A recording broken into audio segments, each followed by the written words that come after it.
কিছু মানুষ আছে যে কিনা অন্যের ভালো দেখলে সারাক্ষণ চুলকাইতেই থাকে।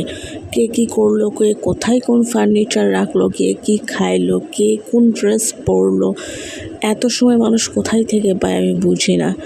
হ্যালো ফিয়ার্স, আসসালামু আলাইকুম। চলে আসলাম নিরাপত্তা ছোট একটি ভিডিও নিয়ে। প্রত্যেকদিনের মতো সকাল থেকে ভিডিওটা শুরু করেছি। এটা ফ্রোজেন রুটি ছিল, রুটিগুলো সেকে মা ছেলে মাংস তরকারি ছিল, সেটা গরম করে নাস্তা করে নিচ্ছি। আর তারপরের কোনো ভিডিও আজকে করা হয়নি। এটা হচ্ছে সন্ধ্যার দিকের ভিডিও। সন্ধ্যা বললে ভুল হবে, প্রায় রাতের দিকে আর কি, 8টা সাড়ে 8টার কাছাকাছি। তো আমরা মাছের একটু নিচে যাচ্ছিলাম, আর এই তো দেখালাম প্রতিনিয়ত আমার ছেলে এরকম করে বিছানা কাঁথা আর ফ্লোর নোংরা করে রাখে। আমি আর পারতেছি না, অতিষ্ঠ হয়ে গেছি। যাই হোক, যে কাজে আসছিলাম সেই কাজটা হয়নি। পরে তো কসমেটিক্সের দোকানে ঢোকার পরে এই চুড়িটা ভালো লেগে যায়, আর এটা হাতে পরে দেখতেছিলাম কেমন লাগে। তো দেখলাম না, ভালোই লাগতেছে। ফাইনালি চুড়িটা নিয়ে চলে আসি হাতে করে। রাফিউজের জন্য যায় না রং টিকবে কি না। বাসায় আসার পরে এই তো এই ফার্নিচারগুলো ঠিক আবার আগের জায়গায় নিব। বাসার যে কর্তা, তার নাকি আগের মানে ইয়াটাই ভালো ছিল, আগে সাজানোটাই ভালো ছিল, এখন ভালো লাগতেছে না জানলা বন্ধ হয়ে যাওয়ার কারণে। জানলা কিন্তু বন্ধ হয়নি, অপর সাইডে জানলাটা খোলা হয়, কিন্তু শোকেসের জন্য বোঝা যায় না। কেয়ার করার পরে আবার আগের মতোই হচ্ছে, সব কিছু ঘুরিয়ে নিচ্ছিলাম।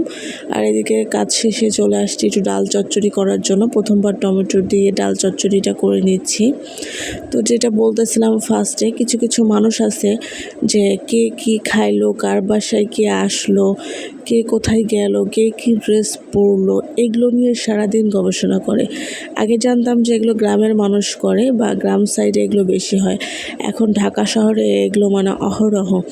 ঢাকা শহরে না আসলে জানতামই না যে ঢাকা শহরের মানুষও এরকম। তবে এটা বললে ভুল হবে, এরা আসলে ঢাকা শহরের না, এরা অজপাড়া গ্রাম থেকে উঠে আসছে, ঢাকায় থাকে।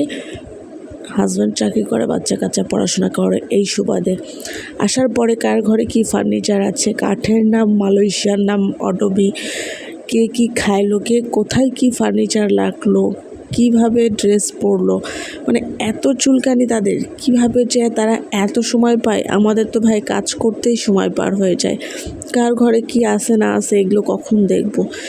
যাই হোক, এগুলো যখন শুনি না তখন খুব খারাপ লাগে। আমি কোথায় ফার্নিচার রাখতেছি, কোথায় কখন কি করতেছি, এগুলো নিয়ে তাদের মাথা ব্যথা। ভাই রে ভাই, খেয়ে দিয়ে কাজ নাই আর এগুলো নিয়ে মানুষ পড়ে থাকে। ঢাকা শহরের মতো জায়গায় যদি মানুষ এসব করে তাহলে আর কি বলার আছে বলেন।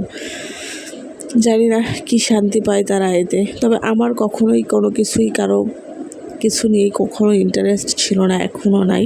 আমি কখনোই কারো ফার্নিচার নিয়ে মাথা ব্যথা করিনি, কার কোথায় কী রাখবে সেটা নিয়েও মাথা ব্যথা করিনি। আমারটা নিয়ে মানুষের এত মাথা ব্যথা কেন আমি বুঝি না।